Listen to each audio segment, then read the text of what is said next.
ಇಲ್ಲಿ ಮಾಟ ಮಂತ್ರ ಆಗದೇ ಇದ್ರೂ ಆ ಒಂದು ಭ್ರಮೆನಲ್ಲಿ ಒಳಗಾಗುವಂಥದ್ದು.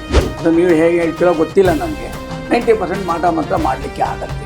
ನನಗೆ ಸಮಸ್ಯೆಯನ್ನು ಪರಿಹರಿಸೋದಕ್ಕೆ ಆಗೋದಿಲ್ಲ ಅಂತ ಕನ್ಕ್ಲೂಷನ್ಗೆ ಬಂದು ವೆರಿ ಪಾಸಿಟಿವ್ ಮೈಂಡ್ ಇಟ್ಕೊಂಡು, ಅಂದರೆ ಸಕಾರಾತ್ಮಕವಾಗಿ ಯೋಚನೆ ಮಾಡ್ಕೊಂಡು ಹೋದಾಗ ಮಾತ್ರ ಖಂಡಿತ ಫಲ ಸಿಗುತ್ತೆ. ಇನ್ನೊಬ್ಬರ ಜೀವನ ಹಾಳು ಮಾಡೋಕ್ಕೆ ಹೋದಾಗ ಇವರು ಎಷ್ಟು ಖರ್ಚು ಮಾಡಬೇಕಾಗಿ ಬರುತ್ತದೆ ಅನ್ನೋದು ಕೂಡ ಮೊದಲ ಪ್ರಶ್ನೆಯನ್ನು ಹಾಕ್ಕೊಬೇಕಾಗತ್ತೆ. ಅದಕ್ಕೆಲ್ಲವನ್ನು ನುರಿತ ಚೆನ್ನಾಗಿ ಬಲ್ಲವರು ಮಾಡೋಕ್ಕೆ ಹೋಗೋದು, ಅವ್ರಗಳ ಹತ್ರ ಅಷ್ಟು ಸುಲಭವಾಗಿ ಹೋಗೋದಕ್ಕೆ ಆಗೋದಿಲ್ಲ. ನಿಮ್ಮ ಹತ್ರ ಬಂದಾಗ ಆಗಿದೆ ಅನ್ನೋವಾಗ ಅವ್ರಿಗೆ ನೋವೇ ಇಲ್ಲದೆ ಇದ್ದಂಗೆ ನಿಮ್ಮಿಂದ ಪರಿಹಾರ ಖಂಡಿತ ಯಾವ ರೀತಿ ಮಾಡ್ಬೋದು, ಮಾಡೋಕ್ಕಾಗತ್ತಾ? ನನಗೆ ಯಾರೋ ಮಾಡಿಬಿಟ್ಟಿದ್ದಾರೆ ಅಂತ ನನ್ನ ಹತ್ರ ಬಂದಾಗ ನಾನಿಲ್ಲ ನಿಮ್ಗೆ ಆಗಿಲ್ಲ ಅಂತ ಹೇಳಿದಾಗ ಏನಾಗುತ್ತೆ, ಇವರಿಗೆ ಗೊತ್ತಿಲ್ಲ ಇದು ಅಂತ ಅನ್ಕೊಂಡ್ಬಿಡ್ತಾರೆ ಅಂತ ಹೇಳಿ ಯಾರು ತಿಥಿ ಶೂನ್ಯ ನಕ್ಷತ್ರದ ಬಗ್ಗೆ ಮಾತಾಡೋದೇ ಇಲ್ಲ. ನಿಮ್ಮ ಕುಲದೇವರ ಬಗ್ಗೆ ನಿಮಗೆ ಗೊತ್ತಿಲ್ಲ, ನಿಮ್ಮ ಕುಲದೇವರು ನೀವು ಆರಾಧನೆ ಮಾಡಲಿಲ್ಲ ಅಂದರೆ ಬೇರೆಯವ್ರಿಗೆ ಒಂಥರ ಖಾಲಿ ಸೈಟ್ ಇದ್ದಂಗೆ ಅವ್ರು ಬಂದು ಕಸವನ್ನು ಬಿಸಾಕ್ತಾರೆ. ನಮಸ್ಕಾರ. ಶುಭಶ್ರೀ ಜ್ಯೋತಿಷಾಲಯ ಮತ್ತು ಬಿ ಹ್ಯಾಪಿ ಗೋಲ್ಡ್ ಚಾನಲಿಂದ ವೀಕ್ಷಕರಿಗೆಲ್ಲರಿಗೂ ಸ್ವಾಗತ ಮತ್ತು ನಮಸ್ಕಾರ. ಇವತ್ತು ಕೆಲವು ವಿಶೇಷ ಸಂದೇಹಗಳಿಗೆ ಸಾಕಷ್ಟು ಜನ ಕೇಳ್ತಾ ಇದ್ದೀರಾ. ಅದಕ್ಕೆ ನಿಮ್ಮ ಸಂದೇಹಕ್ಕೆ, ನಿಮ್ಮ ಸಂಶಯಕ್ಕೆ ನಾವು ನಿವಾರಣೆಯಾಗುವಂಥ ಕೆಲವು ಸೂಕ್ತ ಸಲಹೆಗಳು, ಸೂಕ್ತ ಪರಿಹಾರಗಳನ್ನ ಕೊಡಲಿಕ್ಕೆ ಪ್ರಯತ್ನ ಅಂತೂ ನಾವು ಮಾಡ್ತೀವಿ. ಇದಕ್ಕೆಲ್ಲದಕ್ಕೂ ಇವತ್ತು ನಮ್ಮ ಜೊತೆ ಇದ್ದಾರೆ ಖ್ಯಾತ ಜ್ಯೋತಿಷಿಗಳು, ಖ್ಯಾತ ವಾಸ್ತುತಜ್ಞರು ಮತ್ತು ವಿಶೇಷ ಪರಿಣತಿ ಹೊಂದಿರತಕ್ಕಂಥ ಸುರೇಶ್ ಕುಮಾರ್ ಶರ್ಮಾ ಇದ್ದಾರೆ. ಸುರೇಶ್ ಕುಮಾರ್ ಶರ್ಮಾ ಅವರು, ನಿಮಗೂ ಕೂಡ ಕಾರ್ಯಕ್ರಮಕ್ಕೆ ಸ್ವಾಗತ. ನಮಸ್ಕಾರ. ನೋಡಿ, ಈ ಹಿಂದೆ ನಾನು ಸುಮ್ಮನೆ ಆದರೂ ಒಂದಷ್ಟು ನಿಂಬೆಹಣ್ಣು ಬಿಸಾಕ್ಬಿಡೋದು, ಏನೋ ಒಂದು ಕುಂಕುಮ ಚೆಲ್ಬಿಡೋದು, ನಾ ಹೇಳಿದ್ದೆ 90% ಕೃತ್ರಿಮ ಮಾಟ ಮಂತ್ರ ಮಾಡಲಿಕ್ಕೆ ಕಷ್ಟ ಆಗುತ್ತೆ. ಅದಕ್ಕೆ ಭಾಳ ದೊಡ್ಡ ಸಾಧನೆಗಳು ಮತ್ತು ಅದನ್ನು ಕೆಟ್ಟ ವಿಚಾರಗಳನ್ನು ಕಲ್ತಿರಬೇಕು. ಆವಾಗಲೂ ಕೂಡ ನಾನು ಹೇಳ್ತಾ ಇದ್ದೆ, ತಮಿಳುನಾಡಿನ ಚಿದಂಬರಮಿಂದ ಆಚೆ ಇರ್ತಕ್ಕಂಥ 1 ಕಿಲೋಮೀಟರ್ ದೂರದಲ್ಲಿರ್ತಕ್ಕಂಥ ತಿಲೈಕಾಳಿ ಅಮ್ಮನ್ ದೇವಸ್ಥಾನದ ಬಗ್ಗೆ ನಿಮ್ಗೆ ಹೇಳಿದ್ದೆ. ಸಾಕಷ್ಟು ಜನ ಅದರ ಬಗ್ಗೆ ನಮ್ಮನ್ನು ಕೇಳಿದ್ದೀರಾ, ಕೆಲವರು ಆಲ್ರೆಡಿ ಹೋಗ್ಬಿಟ್ಟು ಬಂದಿದ್ದೀರಾ. ತುಂಬ ಸಮಾಧಾನ ಸಿಕ್ಕಿದೆ ಅಂತ ಹೇಳಿದರೆ ನಮ್ಗೆ ಸಂತೋಷ. ಯಾಕೆಂದರೆ ನಾವು ದೇವರಲ್ಲ, ದೇವರು ಪರಿಹಾರ ಕೊಡ್ತಕ್ಕಂಥವನಿಗೆ ನೀವು ಭಾಳ ಒಳ್ಳೆಯ ಮನಸ್ಸಿನಿಂದ ವೆರಿ ಪಾಸಿಟಿವ್ ಮೈಂಡ್ ಇಟ್ಕೊಂಡು, ಅಂದರೆ ಸಕಾರಾತ್ಮಕವಾಗಿ ಯೋಚನೆ ಮಾಡ್ಕೊಂಡು ಹೋದಾಗ ಮಾತ್ರ ಖಂಡಿತ ಫಲ ಸಿಗುತ್ತೆ ಅಂತ. ಈಗ ನಾನು ತಿಲೈಕಾಳಿ ಅಮ್ಮಂದು ಹೇಳಿದ್ದೀನಿ. ಈಗ ಶರ್ಮಾ ಅವರೇ, ಇವಾಗ ತಿಲೈಕಾಳಿ ಅಮ್ಮನಿಗೆ ಕೆಲವರಿಗೆ ಹೋಗೋಕ್ಕಾಗೋದಿಲ್ಲ. ಒಂದು ಭಾಳ ಕಮ್ಮಿ, ಅಂದರೆ ಹಣಕಾಸಿನ ತೊಂದರೆ ಇರಬಹುದು. ಭಾಳ ಮುಖ್ಯವಾಗಿ ಏನಪ್ಪ ಅಂತ ಹೇಳಿದ್ರೆ ಭಾಷೆ. ಇವರು ಕನ್ನಡ ಬಿಟ್ಟರೆ ಬೇರೆ ಬರೋದಿಲ್ಲ, ಅವರು ಕನ್ನಡವೇ ಬರೋದಿಲ್ಲ. ಅಲ್ಲಿ ಹೋಗಿ ನಾವೇನು ಮಾಡಬೇಕು ಅಂತಾರೆ. ನಿಜವಾಗ್ಲೂ ನಾನು ಹೇಳ್ತಿದ್ದೀನಿ ರೀ, ಈ ಮಾಟ ಮಂತ್ರಕ್ಕೆ ಪರಿಹಾರ ಇದೆಯಾ ಇಲ್ವಾ? ಫಸ್ಟ್ ಆಫ್ ಆಲ್ ಮಾಟ ಮಂತ್ರ ಆಗಿದೆಯೋ ಇಲ್ವೋ ಮೊದಲು ತಿಳ್ಕೊಬೇಕಾಗತ್ತೆ. ಹೌದು. ಏನಾಗತ್ತೆ ಅಂದರೆ, ನನಗೆ ಸಮಸ್ಯೆಯನ್ನು ಪರಿಹರಿಸೋದಕ್ಕೆ ಆಗೋದಿಲ್ಲ ಅಂತ ಕನ್ಕ್ಲೂಷನ್ಗೆ ಬಂದು ಅವಾಗ ಏನು ಹೇಳಿಬಿಡ್ತಾರೆ, ನಿಮ್ಗೆ ಯಾರೋ ಏನೋ ಮಾಡಿಸ್ಬಿಟ್ಟಿದ್ದಾರೆ ಅಂತ ವಿಚಾರ ಬಂದ್ಬಿಡುತ್ತೆ. ಸೊ ಇಲ್ಲಿ ಮಾಟ ಮಂತ್ರ ಆಗದೇ ಇದ್ರೂ ಆ ಒಂದು ಭ್ರಮೆನಲ್ಲಿ ಒಳಗಾಗುವಂಥದ್ದು. ಈಗ ನಾನು ನಿಮಗೆ ಇನ್ನೊಂದು ವಿಚಾರ ಹೇಳಕ್ಕೆ ಬಯಸ್ತಾ ಇದ್ದೀನಿ. ಯಾರಾದರೂ ಒಬ್ಬ ವ್ಯಕ್ತಿ ಇನ್ನೊಬ್ಬ ವ್ಯಕ್ತಿಗೆ ಏನೋ ಒಂದು ಮಾಡಿಸ್ಬೇಕು ಅಂತಿದ್ದರೆ ಅಷ್ಟು ಸುಲಭ ಅಲ್ಲ. ಯಾಕೆಂದರೆ ಇನ್ನೊಬ್ಬರಿಗೆ ಸ್ವಲ್ಪ ಅವರ ನೆಮ್ಮದಿ ಇರ್ಬೋದು, ಹಣಕಾಸು ಇರ್ಬೋದು, ಇನ್ನಿತರ ಯಾವುದೇ ಒಂದು ಚೆನ್ನಾಗಿ ಸಂತೋಷವಾಗಿದ್ದಾಗ ಅವರ ನೆಮ್ಮದಿಯನ್ನು ಕೆಡಿಸ್ಬೇಕು ಅಂತ ಇದ್ದಾಗ ಕೃತ್ರಿಮ ಮಾಡಿಸುವಂಥ ಒಂದು ವಿಧಾನ ಉಂಟು.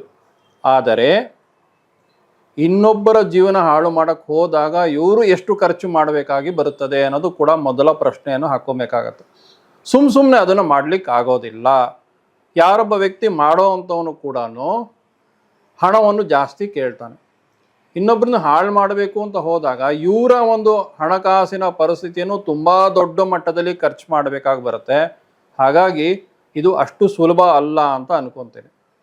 ಜೊತೆಗೆ ನೀವಾಗಲೇ ಹೇಳಿದಂತೆ ಒಂದು ನಿಂಬೆಹಣ್ಣನ್ನು ಮನೆ ಮುಂದೆ ಹಾಕಿರೋ ಅಂಥದ್ದು, ಅದಕ್ಕೊಂಚೂರು ಕುಂಕುಮ ಹಾಕಿರೋ ಅಂಥದ್ದು, ಅಥವಾ ಮಾಧ್ಯಮಗಳಲ್ಲಿ ಪಿಕ್ಚರ್ನಲ್ಲಿ ಸಾಕಷ್ಟು ನೋಡಿರ್ತಾರೆ.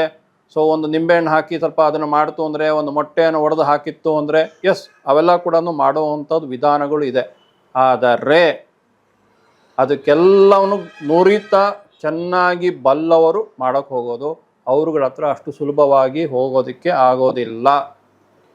ಎರಡನೇದು, ಅದನ್ನು ಒಡೆದಿದ್ರೂ ಕೂಡ ಎಲ್ಲಾಗತ್ತೆ ಅಂದರೆ ನಮ್ಮ ಸಬ್ಕಾನ್ಷಿಯಸ್ ಮೈಂಡಲ್ಲಿ ಏನೋ ಮಾಡಿಬಿಟ್ಟಿದ್ದಾರೆ ಅನ್ನೋ ಆ ಒಂದು ಭ್ರಮೆನಲ್ಲೇ ಕೂಡ ಆ ಒಂದು ಅಟ್ಯಾಕ್ ಆಗೋಲಿಕ್ಕೆ ಸ್ಟಾರ್ಟ್ ಆಗ್ಬೋದು.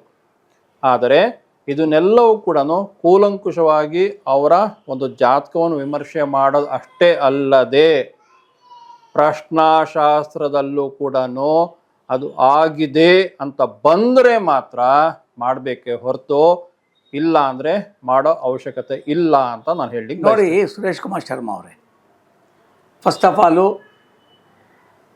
ಈ ಮಾಟ ಮಂತ್ರ ಅನ್ನೋ ಹೆಸರಿನಲ್ಲಿ, ಕೃತ್ರಿಮ ಅನ್ನೋ ಹೆಸರಿನಲ್ಲಿ ಬೇಕಾದಷ್ಟು ಮೋಸಗಳು 90% ನಾನು ಹೇಳ್ತಾನೆ ಇದ್ದೀನಿ. ಅದು ನೀವು ಹೇಗೆ ಹೇಳ್ತೀರೋ ಗೊತ್ತಿಲ್ಲ ನನಗೆ. 90% ಮಾಟ ಮಂತ್ರ ಮಾಡಲಿಕ್ಕೆ ಆಗಲ್ರಿ. ಏನೋ ಒಂದು 10% ಭಾಳ ವಿಶೇಷವಾಗಿ ಅದನ್ನು ಸಿದ್ಧಿ ಮಾಡ್ಕೊಂಡಿರೋರು ಮಾಟ ಮಂತ್ರ ಮಾಡ್ತಾರೆ. ಫಸ್ಟ್ ಆಫ್ ಆಲ್ ಒಬ್ಬ ಗ್ರಾಹಕ ಒಬ್ಬನಿಗೆ ಯಾರೋ ಎದುರು ಬಿಟ್ಟಿದ್ದಾನೆ, ಇಲ್ಲ ಆಗಿಬಿಟ್ಟಿದೆ ಅವನಿಗೆ, ನಿಮಗೆ ನಿಮ್ಮ ಹತ್ರ ಬಂದಾಗ ನಿಮಗೆ ಮಾಟ ಮಂತ್ರ ಆಗಿದೆಯೇ ಇಲ್ಲ ಅನ್ನೋದು ನಿಮಗೆ ಆಗ್ರಿ ಗೊತ್ತಾಗತ್ತೆ ರೀ. ಅದೇ ಹೇಳಿದೆ, ಅವರ ಜಾತಕವನ್ನು ನೋಡಿ ಮತ್ತು ಆ ಪ್ರಶ್ನಾ ಲಗ್ನವನ್ನು ಹಾಕಿ ಆ ಸಂದರ್ಭದಲ್ಲಿ ಬರೋವಂಥ ಒಂದು ಉತ್ತರದ ಮೇಲೆ ಅವ್ರಿಗೆ ಆಗಿದೆಯೋ ಇಲ್ವೋ ಅಂತ ಹೇಳ್ಬೋದು. ಆದರೆ ನನ್ನ ಒಂದು ಜ್ಞಾನದ ಪರಿಮಿತಿಯಲ್ಲಿ, ನನ್ನ ಗುರುಗಳ ಅನುಗ್ರಹದ ಪರಿಮಿತಿಯಲ್ಲಿ, ಅವರ ಆಶೀರ್ವಾದದೊಂದಿಗೆ ಮುಕ್ಕಾಲು ಒಂದು 95% ಹಾಗೇ ಇರೋದಿಲ್ಲ. ಏನಾಗತ್ತೆ ಅಂದರೆ, ಇನ್ನೊಂದು, ಅವ್ರು ಆಲ್ರೆಡಿ ನನಗೆ ಯಾರೋ ಮಾಡಿಬಿಟ್ಟಿದ್ದಾರೆ ಅಂತ ನನ್ನ ಹತ್ರ ಬಂದಾಗ, ನಾನಿಲ್ಲ ನಿಮ್ಗೆ ಆಗಿಲ್ಲ ಅಂತ ಹೇಳಿದಾಗ ಏನಾಗತ್ತೆ, ಓ ಇವರಿಗೆ ಗೊತ್ತಿಲ್ಲ ಇದು ಅಂತ ಅನ್ಕೊಂಡ್ಬಿಡ್ತಾರೆ ಅಂತ ಹೇಳಿ, ಇನ್ನು ಕೆಲವರು ಪ್ರಾಜ್ಞರು ಇವ್ರಿಗೆ ಆಗಿದೆ ಅನ್ನೋದನ್ನ ಅವ್ರು ಮೊದಲೇ ಅವ್ರು ಹೇಳ್ಕೊಂಡ್ ಬಂದಿರ್ತಾರೆ, ನನ್ಗೆ ಯಾರೋ ಏನೋ ಮಾಡ್ಬಿಟ್ಟಿರ್ಬೋದು ಅಂತ ಅವ್ರಿಗೆ ಮನಸ್ಸಿನಲ್ಲಿ ಇರತ್ತೆ. ಇವ್ರು ಅದನ್ನು ಪುಷ್ಟೀಕರಿಸ್ತಾ ಆಗಿದೆ ಅಂತ ಹೇಳ್ತಾರೆ ಹೊರತು, ಆ ಪ್ರಶ್ನಾಶಾಸ್ತ್ರ ಹಾಕಿದಾಗ ಮಾತ್ರ ಬರೀ ಜಾತಕ ಅಂದ್ರೆ ಏನು ನೋಡಿ, ಹುಟ್ಟಿದ ತಕ್ಷಣನೇ ಹಂಗಾದ್ರೆ ಯಾರಿಗಾದ್ರೂ ಒಬ್ಬರಿಗೆ ಕೃತ್ರಿಮ ಆಗತ್ತೆ ಅಂತ ಮೊದಲೇ ಬರೆದ್ಬಿಟ್ಟಿರತ್ತಾ ಅಂದರೆ, ಆ ಸಮಯ ತತ್ಕಾಲ ಪ್ರಶ್ನಾ ಲಗ್ನ ಪ್ಲಸ್ ಅವರ ಜಾತಕವನ್ನು ಎರಡೂ ಕೂಡ ವಿಮರ್ಶೆಯನ್ನು ಮಾಡಿದಾಗಲ ಮಾತ್ರನೇ ಅದಕ್ಕೆ ನಿಖರವಾದ ಉತ್ತರವನ್ನು ಸಿಗೋದಕ್ಕೆ ಆಗತ್ತೆ. ಇನ್ನೊಂದು ತಾಂಬೂಲ ಶಾಸ್ತ್ರ ಅಂತ ಕರಿತೀವಿ. ಆ ತಾಂಬೂಲ ಶಾಸ್ತ್ರದ ಮುಖಾಂತರವಾಗಿ ಕೂಡ ಸರಿಯಾಗಿ ಮತ್ತು ಬಲ್ಲವರಾಗಿರಬೇಕು. ಅಂಥವ್ರ ಹತ್ರ ಹೋಗಿ ವಿಮರ್ಶೆ ಮಾಡಿದಾಗ ಮಾತ್ರ, ಪರಿಶೀಲನೆ ಮಾಡಿದಾಗ ಮಾತ್ರ ಆಗಿದೆಯೋ ಇಲ್ವೋ ಗೊತ್ತಾಗತ್ತೆ. ಇಲ್ಲ ಅಂದರೆ ದಿ ಬೆಸ್ಟ್ ಅಂದರೆ ಅಷ್ಟಮಂಗಳ ಪ್ರಶ್ನ. ಇದು ಎಲ್ಲವನ್ನು ಕೂಡ ಎಲ್ಲರೂ ಮಾಡ್ಸೋಕ್ಕೆ ಹೋಗೋದಿಲ್ಲ, ಅಥವಾ ಎಷ್ಟೋ ಜನ ಅದನ್ನು ನೋಡೋದು ಇಲ್ಲ. ಹಾಗಾಗಿ ನಮ್ಮ ವೀಕ್ಷಕರಿಗೆ ಏನು ಹೇಳ್ತೀನಿ ಅಂದರೆ, ತುಂಬ ನೀವು ತಲೆಯನ್ನು ಕೆಡಿಸ್ಕೊಬೇಡಿ. ಅಕಸ್ಮಾತ್ ಮಾಡಿತ್ತು ಆಗಿತ್ತು ಅಂದರೂ ಕೂಡ ಏನಾಗಿರುತ್ತೆ ಅನ್ನೋದು ಬೇಕಾದಷ್ಟು ವಿಚಾರಗಳು ಇದೆ. ಅಂದರೆ ನಮ್ಮ ಎರಡನೇ ಮನೆ ಹಣಕಾಸಿನ, ಆಗಲೇ ನೀವು ಹೇಳಿದ್ರಿ ಹಣಕಾಸಿನ ವಿಚಾರದಲ್ಲಿ ತೊಂದರೆಯನ್ನು ಪಡ್ತಿದ್ರು ಅಂತ. ತಿಥಿಶೂನ್ಯ ನಕ್ಷತ್ರ ಅಂತ ಹೇಳ್ತೀವಿ. ಯಾರು ತಿಥಿಶೂನ್ಯ ನಕ್ಷತ್ರದ ಬಗ್ಗೆ ಮಾತಾಡೋದೇ ಇಲ್ಲ. ಆ ತಿಥಿಶೂನ್ಯ ನಕ್ಷತ್ರ ಆಗಿದ್ದಾಗ, ತಿಥಿಶೂನ್ಯ ನಕ್ಷತ್ರಕ್ಕೆ ಪರಿಹಾರ ಮಾಡಿದಾಗ ಹಣಕಾಸಿನ ವಿಚಾರದಲ್ಲಿ ತೊಂದರೆ ಇತ್ತು ಅಂದರೂ ಕೂಡ ಅದನ್ನು ಸುಲಭವಾಗಿ ಪರಿಹರಿಸ್ಬೋದು. ಆ ತಿಥಿಶೂನ್ಯ ನಕ್ಷತ್ರವನ್ನು ನಾವು ಪರಿಗಣಿಸದೆ ಅದನ್ನು ನಾವು ಕೃತ್ರಿಮ ಅಂತ ಹೇಳೋದು ಕೂಡ ತಪ್ಪಾಗತ್ತೆ ಅಂತ ಹೇಳಲಿಕ್ಕೆ ಬಯಸ್ತೀನಿ. ಈ ಥರ ಅನೇಕ ವಿಚಾರಗಳನ್ನು ನಾವು ಸರಿಯಾದ ರೀತಿಯಲ್ಲಿ ಪರಿಶೀಲನೆ ಮಾಡಬೇಕು ಅಂತ ಹೇಳ್ತೀನಿ. ಈಗ ನೀವು ಹೇಳಿದ ಆದರೆ ಈ ರೇ ಅನ್ನೋದು ಇದೆಯಲ್ಲ, if and but cuts our life. Correct. ಬರೀ ಪಾಪ ಒಳಗೆ ಜನನ ಹಾಗೆ ಹಿಂಡಾಕ್ಬಿಡ್ತಾ ಇದ್ದಾರೆ. ಈಗ ನಿಮ್ಮ ಹತ್ರ ಬಂದರು, ಕೃತ್ರಿಮ ಹಾಗೇ ಬಿಟ್ಟಿದೆ ಅಂತ ನಿಮ್ಮ ಪ್ರಕಾರ, ನಿಮ್ಮ ಪ್ರಶ್ನಲ್ ಅಗ್ನಿಯೋ ನೀವು ಏನೇನು ನಿಮ್ಮ ರೀತಿ ಇದೆಯಲ್ಲ ಹಾಗೇ ಬಿಟ್ಟಿದೆ ಅಂತ ಹೇಳಿದ್ರೆ, ಈಗ ತಿಲೈಕಾಳಿ ಅಮ್ಮನ ದೇವಸ್ಥಾನಕ್ಕೂ ಅವ್ರ ಕೈಲಿ ಹೋಗೋಕ್ಕಾಗೋದಿಲ್ಲ, ಆ ಪರಿಸ್ಥಿತಿಲಿ ಇರ್ತಾರೆ. ಒಂದು ಶಾರೀರಿಕವಾಗಿ ಶಕ್ತಿ ಇಲ್ಲದೆ ಇರ್ಬೋದು, ಮತ್ತು ಹಣಕಾಸಿನ ತೊಂದರೆ ಇರ್ಬೋದು, ಮಾನಸಿಕವಾಗಿ ನೊಂದೋಗಿರ್ಬೋದು, ಖುದ್ದೋಗಿರ್ಬೋದು, ಬೆಂದೋಗಿರ್ಬೋದು. ಅಂಥವ್ರು ನಿಮ್ಮ ಹತ್ರ ಬಂದಾಗ ಕೆಲವ್ರು ನಾನು ನೋಡ್ತೀನಲ್ಲ, ಕಾಸ್ಟ್ಯೂಮ್ ಜ್ಯೋತಿಷಿಗಳು ಬಣ್ಣ ಬಣ್ಣ ಬಣ್ಣ ಬಣ್ಣ ಬಣ್ಣ ಎಲ್ಲ ಬಳ್ಕೊಂಡು ಅವ್ರನ್ನ ಎನ್ಕ್ಯಾಶ್ ಮಾಡಿಬಿಡ್ತಾರೆ. ಸುಲಭವಾಗಿ, ಭಾಳ ಸುಲಭವಾಗಿ ಹೇಳ್ತಾ ಇರೋದು ನಾನು. ನಿಮ್ಮ ಹತ್ರ ಬಂದಾಗ ಆಗಿದೆ ಅನ್ನೋವಾಗ ಅವ್ರಿಗೆ ನೋವೇ ಇಲ್ಲದೆ ಇದ್ದಂಗೆ ನಿಮ್ಮ ಪರಿಹಾರ ಖಂಡಿತ ಯಾವ ರೀತಿ ಮಾಡ್ಬೋದು, ಮಾಡೋಕ್ಕಾಗತ್ತಾ? ಖಂಡಿತವಾಗ್ಲೂ ಅತ್ಯಂತ ಸುಲಭದಾಯಕವಾಗಿ ಮಾಡೋವಂತಿದೆ. ಹೆದರ್ಕೊಳ್ಳೋ ಅವಶ್ಯಕತೆ ಮೊದಲನೇದಾಗಿ ಬಿಡಬೇಕು ಅಂತ ಹೇಳ್ತೀನಿ. ಆಗಿದೆ ಅನ್ನೋ ಒಂದು ಪಕ್ಷದಲ್ಲೂ ಕೂಡ ಎರಡು ವಿಚಾರ ಬರುತ್ತೆ. ನಿಮ್ಮ ಕುಲದೇವರು ನೀವು ಚೆನ್ನಾಗಿ ಆಚರಣೆ ಮಾಡ್ತಿದ್ರೆ, ನನ್ನ ಮೊದಲ ಕಾರ್ಯಕ್ರಮ ನಾನು ಪ್ರಾರಂಭ ಮಾಡಿದ್ದು ಕೂಡ ಕುಲದೇವರ ಬಗ್ಗೆ ಮಾತಾಡಿದ್ದೆ. ನಿಮ್ಮ ಕುಲದೇವರು ನೀವು ಆಚರಣೆ ನೀವು ಮಾಡಿದ್ದೇ ಆಗಿತ್ತು ಅಂದರೆ ಯಾರೇ ಏನೇ ಮಾಡಿದ್ರು ಕೂಡ ಎರಡು ದೇವತೆಗಳು ಕೂಡ ನಮ್ಮನ್ನು ಕಾಯ್ತಾರೆ. ಒಂದು ಕುಲದೇವತೆ, ಇನ್ನೊಂದು ಪಿತೃಗಳು ಅಂತ ಹೇಳ್ತೀನಿ. ಮನೆ ಒಳಗೆ ಕೂಡ ಆ ಕುಲದೇವತೆ ಶಕ್ತಿ ಎಷ್ಟಿರುತ್ತೆ ಅಂದರೆ, ಬೇರೆ ಯಾರೇ ಏನೇ ಮಾಡೋದು, ನಿಮ್ಮ ತಂದೆ ತಾಯಿಗಳನ್ನ ಮಕ್ಕಳನ್ನ ನೋಡ್ಕೊಳ್ದಿರ ಇರ್ತಾರ, ಅದೇ ರೀತಿ ಕುಲದೇವತೆ ಬೇರೆ ಯಾರೋ ಏನೇ ಮಾಡಿದ್ರು ಕೂಡ ಅದನ್ನು ತಡೆಯುವಂಥ ಅದ್ಭುತವಾಗಿರುವಂಥ ವೆರಿ ವೆರಿ ಪವರ್ಫುಲ್ ಶಕ್ತಿ ನಿಮ್ಮ ಮನೆಯ ಕುಲದೇವರಿಗಿರುತ್ತೆ. ಫಸ್ಟು ನಿಮ್ಮ ಕುಲದೇವರನ್ನ ಪೂಜೆ ಮಾಡಲಿಕ್ಕೆ ಪ್ರಾರಂಭ ಮಾಡಿ.